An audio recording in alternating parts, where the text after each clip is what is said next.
บายดีผู้ชมในช่วง Talk Time News เช่นเคยและก็แน่นอนเกาะติดสถานการณ์คนลาว7ชีวิตที่ยังติดในถ้ำผู้ชม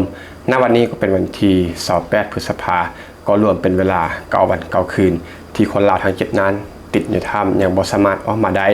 และก็ข่าวดีเนาะว่าพบ5ชีวิตเป็นที่เรียบร้อยแล้วก็ยืนยันเนาะว่าทั้ง2ชีวิตนั้นก็ยังบ่ทันคนพบท่านผู้ชมยังอยู่ระหว่างการค้นหาเนาะซึ่งปัจจุบันก็เจ้าหน้าที่ทางกู้ภัยแล้วก็ทุกภาคส่วนที่เกี่ยวข้องก็กำลัง5วิธีที่จะลำเลียงทั้ง5ที่ว่าคนพบออกมาเนาะแล้วก็ยังคง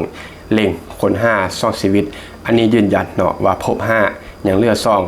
จากคุณพี่เก่งกาจนะหัวหน้าทีมกู้ภัยจากประเทศไทยที่เอามายืนยันผ่านวิดีโอแล้วก็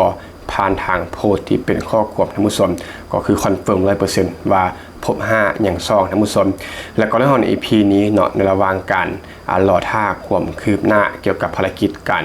ช่วยเหลือออกมาจากถ้ำแล้วก็ค้นหาอีกซ่อนชีวิตก็คือเรื่องที่น้ำใจเนาะความเสียสละก็คืออีกหนึ่งบทพิสูจน์ความเป็นพี่น้องระหว่างลาวไทยท่านผู้ชมซึ่งก็แน่นอนเนาะว่าที่ผ่านมาลาวแล้วก็ไทยก็คือคนส่วนใหญ่ที่ยอมรับกันแหละว่าเป็นบ้านพี่เมืองน้องกันแต่ว่าถึงว่าจะมีเสี่ยงส่วนน้อยหรือว่าคนบางกลุ่มที่สร้างความดราม่าปั่นป่วนเนาะแต่ว่าเชื่อว่าคนส่วนใหญ่นั้นเข้าใจด้วยเหตุผลแล้วก็วุฒิภาวะท่านผู้ชมแล้วก็ในการปฏิบัติภารกิจครั้งนี้ด้วยความยากลำบากซึ่งทุกภาคส่วนมีส่วนในการเสียสละท่านผู้ชมบ่ว่าจะเป็นคุณปอนเนาะที่ยอมเลื่อนงานคำว่าเลื่อนงานนี้แทบจะเป็นการยกเลิกงานเนาะทั้งหมดของเดือนนี้แล้วก็เดือนหน้าท่านผู้ชมสถานคุณปอนก็ได้โพสต์เอาไว้ว่าผมขอโทษทุกงานทุกตารางคิวงานทุกรายการทุกคิวงานแล้วก็ภาพยนตร์ที่ได้ลงคิวงานของคุณปอนไว้ทุกคิวทั้งเดือนนี้รวมถึงเดือนหน้าผมขอเลื่อนคิวทั้งหมดเนาะแบบบ่มีกำหนดการท่านผู้ชมจนกลัวจะสำเร็จภารกิจที่ประเทศลาวผมขอโทษแล้วก็ขออภัยอย่างสูงท่านผู้ชมนี่แหละเนาะก็คือคุณปอนยอมทิมคิวงานคิวละครคิวรายการต่างๆนั้นหมายถึงเรื่องของรายได้ของคุณปอนเองเนาะเรื่องของงานส่วนตัวของคุณปอนแต่ว่านั่นแหละนี่คือความเสียสละคุณปอนยอมทิมยอมเลื่อนทุกอย่างเพื่อที่จะอยู่ช่วยพี่น้องชาวลาวต่อท่านผู้ชมนี่ก็คือบ่ได้เป็นเรื่องเล็กน้อยเนาะก็คือเป็นเรื่องที่ความเสียสละที่ยิ่งใหญ่ก็คือแน่นอนว่าคุณปอนนั้นเลือกชีวิตคนลาวมาก่อนเรื่องของงานแล้วก็เงินทองท่านผู้ชมนี่คือบทพิสูจน์อย่างที่แท้จริงเนาะตอกย้ำถึงคำเบาประมาทที่ว่ากู้ภัยไทยมาเอาหน้าท่านผู้ชมนี่แหละก็คือให้เห็นกันชัดเจนไปเลยกับเรื่องของความทุ่มเทแล้วก็ความเสียสละต่างๆแล้วก็ทางฝั่งลาวเองท่านผู้ชมก็ได้มีการช่วยเหลือกันเป็นอันหนึ่งอันเดียวกันในการเสียสละในการระดมทางกำลังแล้วก็สิ่งของต่างๆอย่างกู้ภัยไทยนั้นโพสต์5หรือว่าต้องการเนาะเช่นว่าเพจใจเทิงใจอัพโหลดถึงเป็นทีมงานที่เข้ามาช่วยเหลือเนาะในเรื่องของการค้นเอาเครื่องจักรที่ว่าเป็นเครื่องจักรดูดนำเนาะขนาดใหญ่ที่จะใช้ในภารกิจในครั้งนี้ท่านผู้ชมก็ได้เผยแพร่ภาพสดใน2 ชั่วโมงที่ผ่านมาของวันนี้ส่วนเดือนแม็กจะให้เห็นวิดีโอนี้ในช่วงท้ายคลิปท่านผู้ชมรวมถึงหนุ่มลาวคนนี้เนาะคนที่นอนป่วยอยู่ท่านผู้ชมก็เป็นเด็กหนุ่มจากชาวบ้านที่ว่าเกิดเหตุนี่แหละท่านผู้ชมก็ได้หมดสติไปจากการทำงานหนักท่านผู้ชมนั่นแหละทุกคนก็ได้มีส่วนเกี่ยวข้องในการปฏิบัติภารกิจรวมกันบทพิสูจน์ของความเป็นพี่น้องเนาะความร่วมไม้ร่วมมือกันระหว่างไทยแล้วก็ลาวสมๆตรงนี้ก็เป็นส่วนหนึ่งของการร่วมไม้ร่วมมือกันข้อทางซ่อนพี่น้องฝั่งคลองลาวไทยเนาะอันที่จริงก็มีไล่คนท่านผู้ชมมันจะเป็นทางทีมงานแม่ครัวเป็นกองทัพต้องเดินด้วยทองเนาะแล้วก็ทีมงานซัพพอร์ตต่างๆที่ว่าอยู่เบื้องหลังท่านผู้ชมเดี๋ยวท่านผู้ชมนั้นเบิ่งคลิปวิดีโอภาพบรรยากาศของการค้นเครื่องจักรมาเนาะของทางทีมงานใจเทิงใจแล้วก็หน้าที่การปฐมพยาบาลให้กับน้องตายเนาะผู้ที่ได้ปฏิบัติภารกิจรวมกับกู้ภัยไทยจนเมื่อยอ่อนเพลียแล้วก็จนได้ปฐมพยาบาลท่านผู้ชมพบกันใหม่ใน EP ต่อไปถ้าว่ามีการคืบหน้ามักจะมารายงานกับท่านผู้ชมอย่างใกล้ชิดเนาะขอขอบใจถูกอาจจะช้าๆจะลึกๆช้าๆจำได้ว่าไอ้ที่อย่างจำได้ป่ะโอเค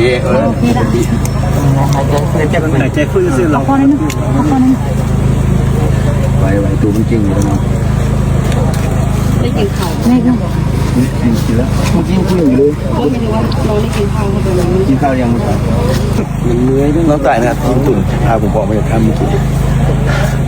ทางลำบากมากกับอย่างวันนี้มันมีบางพื้นที่มันไม่มีน้ำหล่อลื่นเลยมันเหนียวมันต้องใช้แรงแขนอย่างเดียวเลยไม่สามารถคานได้ น้ำเมื่อยไหล คือวันนี้ สบายดี FC ของทีมงานใจถึงใจครับใส่สังคมเนาะถือว่าทีมงานของเขาเดินทางมาฮอดจุดหมายอย่างปลอดภัยเนาะเมื่อคืนนี้เดินทางมาจากนครหลวงเวียงจันทร์เอาจักรมานี่เพื่อดูดน้ำออกจากถ้ำเนาะเดี๋ยวพวกเขาก็มาฮอด3 โมงคืนนี่เนาะตื่นเช้าออกมาแล้วเขาก็มาทีมงานเขาแกสายฟืนสายไฟ ตัวนี้มันสาย จัด มันมี2สายอยู่ไหนวะเรียกว่าสายเกี่ยวป่ะ จัดไฟฟ้าเนาะที่น้องชายวินวิลเลียมเป็นอุปถัมภ์คำสู่ทีมงานได้แก้มาถึงจุดเป้าหมายยังอีก3 กิโลเนาะขึ้นไปถึงแต่ว่ารถเขาขึ้นบ่ได้ทางมันสั่นเนาะขึ้นภูถึงภูพูนขึ้นไปพุ่นแต่ว่าเพิ่นเปิดทางพุดทางขึ้นไปมีแต่รถจกเนาะรถจกขึ้นไปได้รถจกกับรถคันนี้ขึ้นไปเนาะรถออฟโรถทีมงานจะถึงใจของพวกเราเนาะแต่ว่าจักรเป็นจักรใหญ่เขาต้องได้เอารถจกมาแล้วก็ห้อยขึ้นไปจุดที่เพิ่นข้างจะเป็นอยู่ถึงพุ่นเนาะอยู่ถึงภูพุ่นเข้าไปอีก3 กิโลเมตรเจ้าทีมงานยังปรึกษาหารือกันว่าเชียวขึ้นอะไรเนาะแต่ละหน่วยงานเนาะเป็นต้น1624บ่จิตอาสาต่างๆเนาะนักประดาน้ำไทยไอ้น้องอาสายืนทางถึงอยู่ทางหน้าถ้ำพุ่นกันยังหลายเนาะทีมงานเขาก็ได้มาฮอดแล้วถือว่าพบเห็นประชาชนที่ข้างอยู่ในหันเห็นครบเบิดละ7 ฐานเนาะถือว่ายังอยู่ในถ้ำหันถือว่ายังมีน้ำขังอยู่ในหันเนาะเพิ่นก็ติดมาหลายมื้อมีความอิดเมื่อยอ่อนเพลียแต่มื้อนี้สิหาวิธีเฮ็ดอะไรดูดน้ำออกจากหันได้แล้วจังให้พวกเพิ่นออกมาเนาะแต่เรื่องวิชาการเป็นนักประดาน้ำเพิ่นจะเฮ็ดแนวใดเอาให้น้องประชาชนออกมาจากหันได้เนาะถือว่าเฮาก็แก่เครื่องของน้องชายวิลเลียมฮะจากปันใหญ่ขึ้นมาเนี่ยเฮาหาวิธีเดียวรถจกลงมาเฮาก็จะเอาขึ้นไปพูนถึงโมเมนธรรมดาขึ้นไปเนาะขอบใจพ่อแม่พี่น้องเนาะพวกเรามาถึงแล้วเนาะจะพยายามเอาตู้ไฟนี่ขึ้นไปเพราะว่าจักรปั้นไฟนี่เขาก็มีหลายมันหน่วยน้อยอยู่ถึงมันแหงบ่ถึงเพราะว่าความกว้างความยาวของถ้ำมัน200-300 เมตรแหงไฟบ่ถึงเนาะเจ้าแต่พวกเขาเอาจักรตัวนี้ขึ้นไปคือว่าเด็กขี่รถออฟโรดนี่ไปเป็นยังขอลงยาวอยู่ถึงพุ่นเนาะย่านได้รถเครื่องสบายอยู่โอ้ยเรากินกันเตี้ยนะครับว่าได้เกี่ยวข้องมาแล้วมันปวดคำนี้นะว่าถ้ารถจกลงมาแล้วเอาขึ้นไปเพราะว่า